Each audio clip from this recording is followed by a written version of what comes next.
वैशाली एक ऐसा बाजार है जहां चंद पैसों के लिए लड़कियों को अपने जिस्म का सौदा करना पड़ता है। ये उन गलियों की दास्तां है जहां हर रात न जाने कितने मर्द इन वैश्याओं के साथ अपने जिस्म की प्यास बुझाते हैं। और आज की इस वीडियो में हम आपको भारत के कुछ ऐसे ही बड़े वैश्यालय या यूं कहें कि रेड लाइट एरिया के बारे में बताएंगे, जहां हर रात ना जाने कितनी लड़कियां अपनी जिंदगी खराब करवाती हैं। तो चलिए आज की इस वीडियो को शुरू करते हैं, लेकिन उससे पहले नए व्यूवर्स चैनल को जल्दी से सब्सक्राइब करें, साथ में बेल को दबाकर ऑल के ऑप्शन पर भी क्लिक करना होता है। Number 1, GB road, Delhi. Bharat की राजधानी दिल्ली में मौजूद जीबी रोड एक बहुत ही बड़ा वैश्यालय है। इसका इतिहास मुगल काल से जुड़ा हुआ है।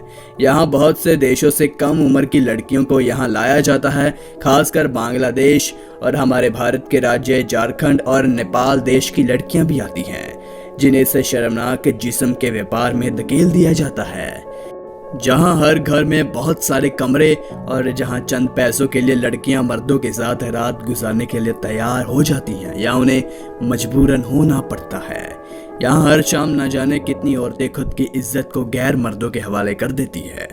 यहाँ कई बार छापे भी पड़ते हैं, पर कुछ दिन बाद धंधा मंदा चलने के बाद फिर से जिस्म व्यापार करोड़ों में होता है। नंबर 2, रेशमपुर, ग्वालियर। रेशमपुर इलाका मध्य प्रदेश के ग्वालियर शहर का सबसे बड़ा रेड लाइट एरिया है। यहाँ ज्यादातर मॉडल और कॉलेज गर्ल्स मौजूद होती हैं। यहाँ मोबाइल पर ही लड़कियाँ अपने जिस्म का सौदा कर लेती है और उन्हें जगह का एड्रेस भी बता देती हैं। यहाँ लगभग 2 लाख से ज्यादा सेक्स वर्कर्स का परिवार रहता है। यहाँ हर दिन और रात ना जाने कितनी वैश्याएं मर्दों के साथ जिस्म की प्यास बुझाती हैं। नंबर 3, सोनागाछी, कोलकाता। कोलकाता के सोनागाछी इलाके को एशिया का सबसे बड़ा वैश्यालय माना जाता है। यहाँ बहुत ही ज्यादा गिनती में लड़कियां और महिलाएं इस धंधे से जुड़ी हुई हैं। इस इलाके में करीब 18 साल की उम्र की 12,000 लड़कियां इस काम में जुड़ी हुई हैं, जो इतनी छोटी उम्र में अपने जिस्म का व्यापार करती हैं या मजबूरन करना पड़ता है। यहाँ आपको हर गली में 20 से ज्यादा वैश्याएं अपने ग्राहक पाने के लिए खड़ी हुई दिखाई मिल जाएंगी। आपको ये जानकर हैरानी होगी कि यहाँ इस काम से जुड़ी औरतों को लाइसेंस भी दिया जाता है। नंबर 4, मुंबई। मुंबई जो कि काफी सुंदर और घूमने लायक शहर है, लेकिन बता दें कि यहाँ कमीठापुर इलाका मुंबई के सबसे बड़े वैश्यालयों में से एक है। यहाँ आपको सड़कों पर ही कई वैश्याएं अपने जिस्म का सौदा करती हुई दिखाई दिख जाएंगी। यहाँ कई और देश की महिलाएं भी इस व्यापार से जुड़ी हुई होती हैं और उन्हें गलती से या फिर उन्हें मजबूरन लेकर यहाँ आया जाता है। यहाँ रात करोड़ों का जिस्म व्यापार होता है। ये इलाका पूरी तरह वैश्याओं से भरा पड़ा है। आज भी इस इलाके को सेक्स व्यापार के लिए पूरी दुनिया में जाना जाता है। आपको बता दें कि ये इलाका पूरे एशिया में भी मशहूर है और कहीं ना कहीं ये शवी भी काटता है। नंबर 5, मीरगंज, इलाहाबाद। इलाहाबाद जो कि काफी सुंदर और विकसित शहर माना जाता है। आपको बता दें कि यहाँ पर मीरगंज इलाका वैश्याओं के लिए भी मशहूर है। यहाँ का बाजार वैश्याओं से भरा पड़ा है। ये रेड लाइट एरिया करीब 150 साल पुराना है। जी हाँ, 150 साल पुराना। यहाँ आपको हर घर के बाहर वैश्याएं खड़ी मिल जाएंगी। यहाँ की गलियों में अवैध तरीके से सेक्स व्यापार चलता है। रात को जब सभी सो रही होती हैं, तब ये वैश्याएं अपने जिस्म का व्यापार करना शुरू कर देती हैं। काठमांडू के नाइट लाइफ एरियाज, काठमांडू के night clubs, red light area और उनसे जुड़े स्कैम्स।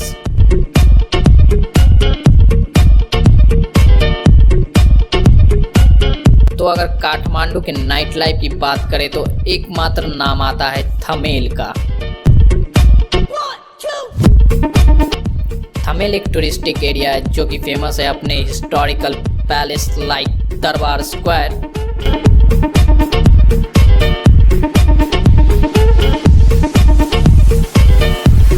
यहाँ के नाइट क्लब्स,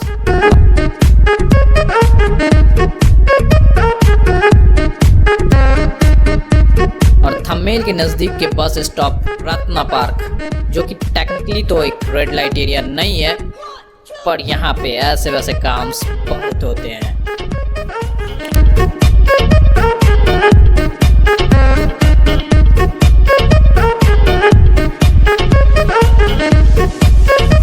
तो चलिए थोड़ा थमेल की नाइट क्लब्स के बारे में भी जान लीजिए।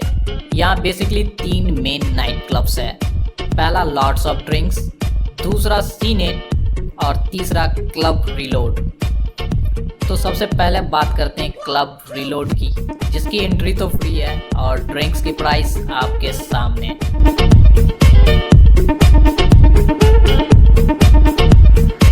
अब बात करते हैं क्लब सीनेट की। यहाँ एंट्री के लिए आपको 1000 नेपाली करेंसी देनी होती है, जिसमें कि एक ड्रिंक फ्री मिलता है और यहाँ आपको अच्छी खासी भीड़ भी मिल जाएगी।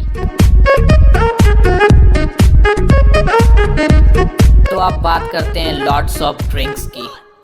ये क्लब हाल में ही खुला और थंबनेल का सबसे बेहतर होने के साथ ही थोड़ा एक्सपेंसिव भी जरूर है। यहाँ आपको एंट्री के लिए 1000 नेपाली करेंसी देनी होती है विदाउट एनी फ्री ड्रिंक्स।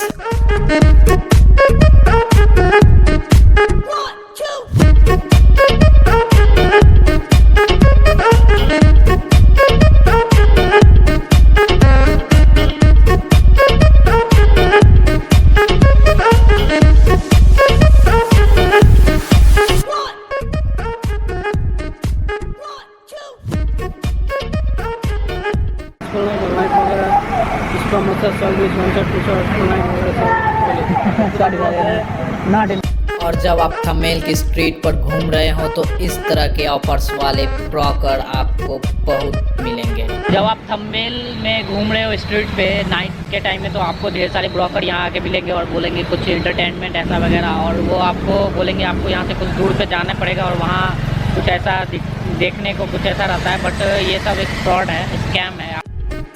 तो कोलकाता ये एशिया का सबसे बड़ा रेड लाइट एरिया है।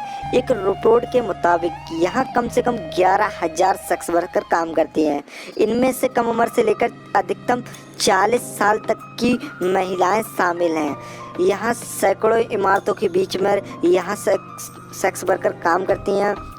यहाँ पर ग्राहकों का इंतजार करती हैं। सोनागाछी रेड लाइट एरिया के ऊपर एक डॉक्यूमेंट्री बनाई गई थी जिसका नाम था बॉर्न इनटू बॉर्नलेस, जो ऑस्कर भी हासिल कर चुकी है। गाटीपुरा मुंबई। दोस्तों ये देश का दूसरा सबसे बड़ा रेड लाइट एरिया है। 25 साल पहले यहाँ पर 50,000 सेक्स वर्कर काम करती थी, लेकिन कुछ सालों में इसकी संख्या में कमी आई है और जिसकी वजह है यहाँ पर रहने और खाने की दिक्कत, जिसमें कई महिलाएं महाराष्ट्र के दूसरे हिस्सों में चली गई हैं। 2005 में डांस बार बैन होने के बाद लड़कियों पर यहाँ पर सेक्स वर्कर काम करना जारी कर दिया है। पुणे, यहाँ करीब 5,000 सेक्स वर्कर काम करती हैं। करीब यहाँ पर 400 कोठे हैं जहाँ पर दिन में बाजार पसरा होता है, दुकानों की रौनक होती है। उसी समय यहाँ पर शाम होते ही सेक्स वर्कर अपने ग्राहकों की तलाश में निकल पड़ती हैं। दोस्तों यहाँ पर आपको जहाँ पर दिन में बाजार देखने को मिलेगा, वहीं पर रात को आपको कोठे की रौनक देखने को मिलेगी। इलाहाबाद इलीगल ट्रैफिकिंग के लिए ज़्यादा बदनाम है। यहाँ का रेड लाइट एरिया इतना बदनाम है कि यहाँ पर पुलिस ने कई बार छापामारी भी की है और कई महिलाओं को गिरफ्तार भी किया है। यहाँ पर 4 गलियाँ हैं जहाँ पर सेक्स वर्कर काम करती हैं। शुरुआत में मीरागंज में मुजरा भी आयोजित किया जाता था, लेकिन अब मुजरा बंद हो गया है क्योंकि यहाँ पर थोड़ी लोगों में कमी आनी पड़ी है, दिक्कत जगह की होने लगी है। इस वजह से यहाँ पर मुजरा बंद करके यहाँ पर सेक्स वर्कर अपना काम करने लगी हैं। नई दिल्ली रेलवे स्टेशन के पास GB road red light area में करीब 1000 सेक्स वर्कर काम करती हैं। यहाँ पर 2 से 3 मंजिल इमारत हैं जिसके निचले स्तर पर आपको काफ़ी सारी दुकानें देखने को मिल जाएगी। यहाँ पर रोड की साइडों से दुकानें हैं जिसके ऊपर सेक्स वर्कर अपना काम करती हैं और अपने ग्राहकों को दिन और रात दोनों समय देखती हैं। थान मुजफ्फरपुर बिहार, यहाँ एक मैसूर मंदिर के पास रेड लाइट एरिया है। ये सेक्स वर्कर प्राचीन काल से यहाँ पर रह रही हैं। यहाँ भी काफ़ी संख्या में सेक्स वर्कर काम करती हैं। दोस्तों यहाँ सेक्स वर्कर काफ़ी समय से हैं जो अपना डेरा जमाए बैठे हैं। दोस्तों ये अनजान कारणों की वजह से ये चीज़ हमेशा जारी रहेगी, चाहे कोई भी सरकार कितनी भी बैन करने की कोशिश क्यों ना करे। कुछ देश इस पर कंट्रोल करने की कोशिश करते हैं तो कुछ देशों में इसे पूरी तरह से लीगल कर दिया गया है, जिससे ऐसे वर्कर को हेल्थ और आर्थिक लाभ मिल सके। आइए जानते हैं किन किन देशों में इस चीज को लीगलाइज कर दिया गया है। पहला देश है न्यूजीलैंड। न्यूजीलैंड में देह व्यापार को 2003 से ही लीगलाइज कर दिया गया है। अब वहां पर ऐसे लोगों को लाइसेंस भी दे दिया गया है।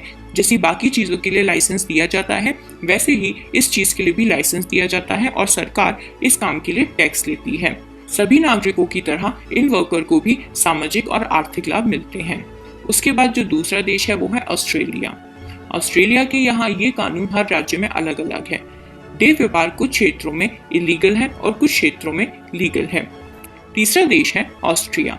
ऑस्ट्रिया में देह व्यापार पूरी तरह से लीगल है। यहाँ पर इस चीज की जो मिनिमम उम्र है वो है 19 साल और यहाँ लाइसेंस लेने से पहले हेल्थ चेकअप से गुजरना पड़ता है और टैक्स भी देना पड़ता है। फिर आता है बांग्लादेश। बांग्लादेश में मेल देह व्यापार इलीगल है, बाकी सब लीगल है। यहाँ लोग ब्रोथल हाउस भी ले सकते हैं, बस यहाँ पर चाइल्ड ट्रैफिकिंग एक बहुत बड़ी समस्या है। उसके बाद जो अगला देश है वो है कनाडा। कनाडा में देह व्यापार लीगल है, पर आप किसी भी वर्कर को खरीद नहीं सकते हैं। उसके बाद जो अगला देश आता है वो है कोलंबिया। कोलंबिया में ये चीज अलाउड है पर पिंपिंग अलाउड नहीं है, यानी कि दलाली। कोलंबिया में मेन शहर जैसे कि कार्टेजिना और बेरेंकिया में बहुत बड़े लेवल पर ये चीज होती है। अगला जो देश है वो है डेनमार्क। डेनमार्क में ये चीज लीगल है और डिसेबल लोगों के लिए सरकार अलग से मदद करती है और उन्हें अलग से फाइनेंशियल हेल्प भी करती है। फिर आता है फ्रांस। फ्रांस में देह व्यापार लीगल है पर खुले में डील करना आज भी गैर कानूनी माना जाता है। 1946 के वॉर के बाद दलाली और देह व्यापार को बंद कर दिया गया था। फिर आता है जर्मनी। जर्मनी में ये चीज 1946 के बाद लीगलाइज कर दी गई थी।